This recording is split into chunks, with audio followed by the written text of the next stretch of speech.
Muito bem, hora de oração, mais um dia oportuno na presença do Senhor em nome de Jesus. Como você está? Tudo na bênção, na paz do Senhor, caminhando firme? Como que você está? Como tem passado? Como chegou agora nesse final de ano? Em nome de Jesus, quero orar por você, apresentar a tua vida, a tua casa, a tua família, certo que o Senhor é bom e a sua misericórdia dura para sempre em nome de Jesus. E todos aqueles que recorrem ao Senhor, de fato, alcançam da sua graça e são por eles realmente abençoados em libertação, em cura, em transformação, em mudanças, em um tempo especial em nome de Jesus. Capítulo 7 do profeta Daniel, hoje falando a partir do versículo de número 15. Todos esses dias falamos sobre as visões e revelações do profeta Daniel e temos orado e pedido realmente a boa mão do Senhor estendida sobre as nossas vidas para nos dar compreensão das Escrituras. E se você tem acompanhado, você vai comigo no final de mais alguns dias ter feito a leitura ou a releitura do livro do profeta Daniel. Poucos minutos ao dia, com certeza acrescentam muito a nossa caminhada da fé. Quanto a mim, Daniel, o meu espírito foi alarmado dentro de mim, e as visões da minha cabeça me perturbaram. Cheguei-me a um dos que estavam perto e lhe pedi a verdade acerca de tudo isso. Assim ele me disse, me fez saber a interpretação de todas as coisas. Aqui, dentro da visão de Daniel, ele vê chegar a ele, então, essa revelação e essa interpretação por intermédio de um anjo.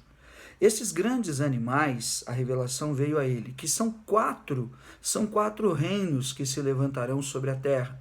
Os quatro reinos revelados na visão a Daniel: a Babilônia, a cabeça de ouro da estátua de Nabucodonosor e o leão, assim também a Medo-Pérsia, que era os braços, na estátua de prata, e também, significando no capítulo 7, o próprio urso que se levantava sobre dois pés, assim também como o Império Grego, que eram os quadris de ferro,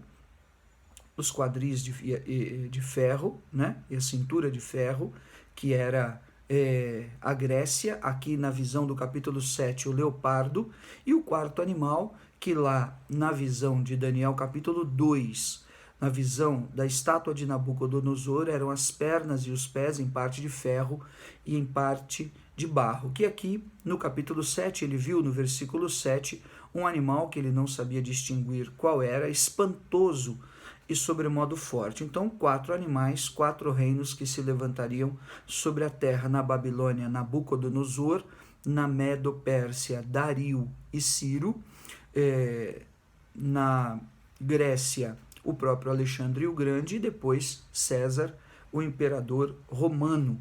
Então, os quatro animais, os quatro reinos. Mas os santos do Altíssimo, versículo 18, receberão o reino e o possuirão para todo sempre, de eternidade em eternidade. Já a revelação de Daniel sobre a vitória do Senhor Jesus dentro do Império Romano, para trazer realmente o reino de Deus. Como o próprio Jesus disse, a vós outros é chegado o reino de Deus. Percebe que a leitura do profeta Daniel, em uma visão, em uma dimensão espiritual, atravessava séculos para mostrar realmente a grandeza, o poder de maneira contundente da vinda do Filho de Deus e como ele prevaleceria sobre todos os principados, potestades e dominadores. Então tive desejo de conhecer a verdade a respeito do quarto animal. Daniel então ficou intrigado, porque os demais animais ele havia conhecido e ele discerniu de maneira mais clara. Mas o quarto animal, ele faz essa pergunta. Então eu quis conhecer a verdade sobre o quarto animal, que era diferente dos outros. Muito terrível, cujos dentes eram de ferro, cujas unhas eram de bronze, que devorava, fazia em pedaços e pisava os pés o que sobejava. Então, o quarto animal, se referindo ao Império Romano. O Império Romano lutava e manuseava o ferro, mas a visão que ele tinha das unhas que eram de bronze era o alcance das pontas dos dedos do Império Romano, simbolizando as tribos, os povos tribais das fronteiras que realmente o Império Romano dominava e usava. Então eram essas essas garras, essas pontas de ferro, de unhas, de bronze que ali estava, e dentes de ferro era o próprio Império Romano que tudo esmiuçava, espedaçava e mastigava.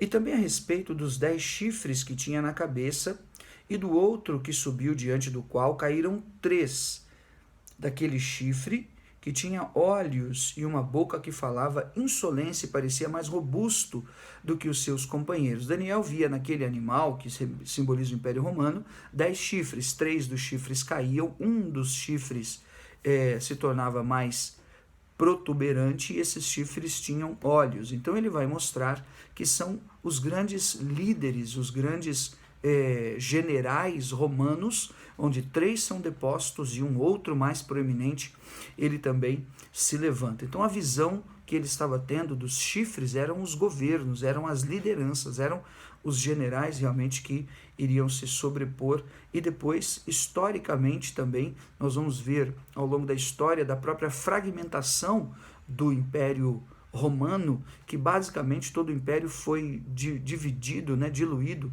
em 10 fases, em 10 faixas, melhor, de povos muito distintos assim, em geral, que podiam ser identificados em algum momento com o destaque daquilo que representava esse próprio chifre.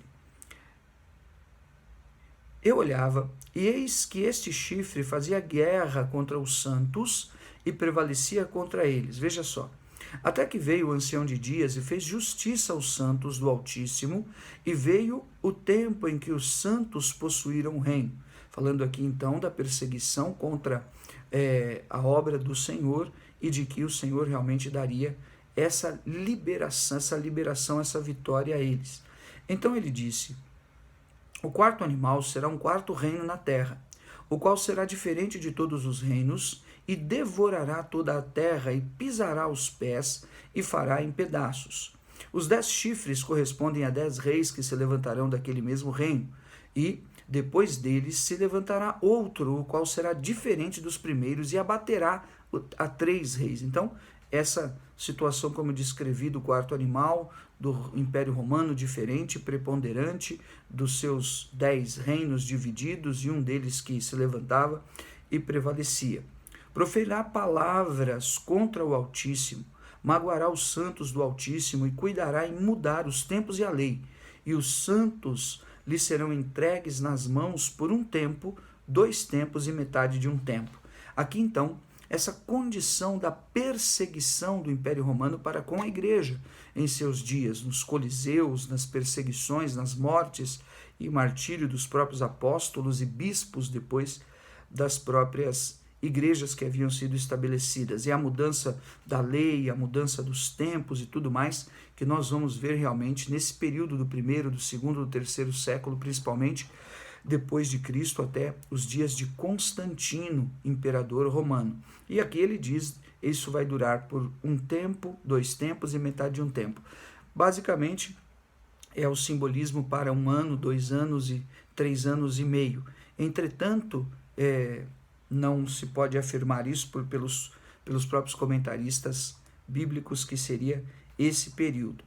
Mas depois se assentará o tribunal para lhe tirar o domínio, para o destruir e o consumir até o fim. Aqui no versículo 26, a profecia da própria destruição do Império, então, romano. O reino e o domínio e a majestade dos reinos debaixo de todo o céu serão dados ao povo dos santos do Altíssimo. O seu reino será reino eterno, e todos os domínios o servirão e lhe obedecerão. Falando então da grandeza da obra do Senhor a se levantar sobre a terra, e do domínio que o Senhor dá em glória e majestade aos seus santos, que estabeleceram, ou que estão vivendo, ou que estamos vivendo e vamos viver no reino de Deus estabelecido. Aqui alguns já enxergam o próprio reino do Cristo glorificado em sua volta para buscar a sua igreja. Versículo 28. Aqui terminou o assunto, quando a mim, Daniel, os meus pensamentos muito me perturbaram, e o meu rosto se padeceu, mas guardei estas coisas no coração. Queridos, muitos detalhes, muitos elementos para ilustrar para nós a grandeza da obra do Senhor, da sua visão e da sua revelação. Não é o meu objetivo aqui fazer nenhum estudo escatológico, mas mencionar e citar a mim e a você, e nós trazermos à memória como o Senhor revela, como todas as coisas estão em suas mãos e como isso interfere diretamente nas nossas vidas, porque sim, coisas tão grandiosas, tão longínquas, que já aconteceram e que trazem implicações, em muitas que estão acontecendo e outras que acontecerão. O que esse Deus tremendo e grandioso não pode fazer por mim e por você? Como ele não pode interferir em um detalhe pessoal da tua vida, em uma necessidade íntima, em um fator, em uma dificuldade de qualquer área? Ele pode. Ele é o Deus vivo. Daniel se consagrou e buscou e recebeu toda essa grandeza de revelação que rompia séculos e a própria visão do Cristo, Filho do Deus vivo. Então, eu e você temos que aprender essa lição e aprender da palavra do reino e realmente viver essa consagração para que a nossa vida seja transformada nas mãos e no poder do Espírito Santo de Deus, porque ele veio, ele está conosco pelo seu Espírito e ele voltará em nome de Jesus. Pai de amor, eu quero te louvar mais uma vez, em comunhão com cada um dos teus servos que chegaram até aqui, pelo estudo, pela visão, pela revelação de Daniel, e te louvar pelas Escrituras e como o Senhor usou homens falhos, escravos, em países distantes, como o Senhor os dotou e os qualificou e os capacitou. Que dessa porção possa se encontrar também hoje sobre o corpo de Cristo. Que dessa porção, Senhor, de poder e de autoridade, e daqueles que preservam valores e preservam, Senhor, os valores do reino, e preservam, Senhor, os mandamentos, sejamos nós, e não sejamos achados em falta. Cada servo, cada serva tua não seja achado em falta, Pai.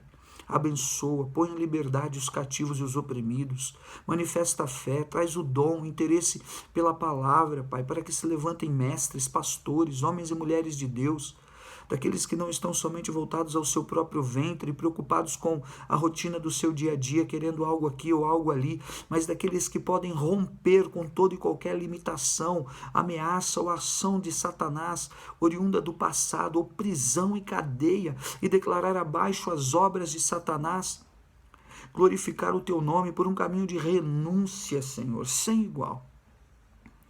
Sinalizar para o Senhor: eis-me aqui, Senhor. Ah, meu Deus, eis-me aqui de verdade, envia-me a mim. Me dá graça, Pai, em nome de Jesus, para interferir pela Tua palavra, pelo Teu poder, com o dom do ministério, nas casas, nos lares, nas vidas, nas famílias, contra principados e potestades, na liberação da Tua palavra de maneira contundente, onde o Senhor desejar, para grandes, para pequenos, para, Senhor, cidades, estados, para nações, Pai. Em nome de Jesus, eu creio. Eu clamo pelo enfermo, pelo caído, por aquele que está prostrado, acamado, faminto, por aquele que está desempregado, meu Deus. Os principados, os domínios, as forças demoníacas, agindo em acusações, em sentenças, em cadeias, algemas e prisões, agindo em brechas, agindo em deformações, tem, Senhor, impedido, comedido literalmente a manifestação dos seus filhos. Mas hoje eu quero declarar em liberdade o cativo, o oprimido, o opresso, e que a bênção do Senhor repouse sobre cada um, e sejam desafiados como Pedro a andar sobre as águas, em nome de Jesus. Amém. Amém. Excelente dia, fica com Deus.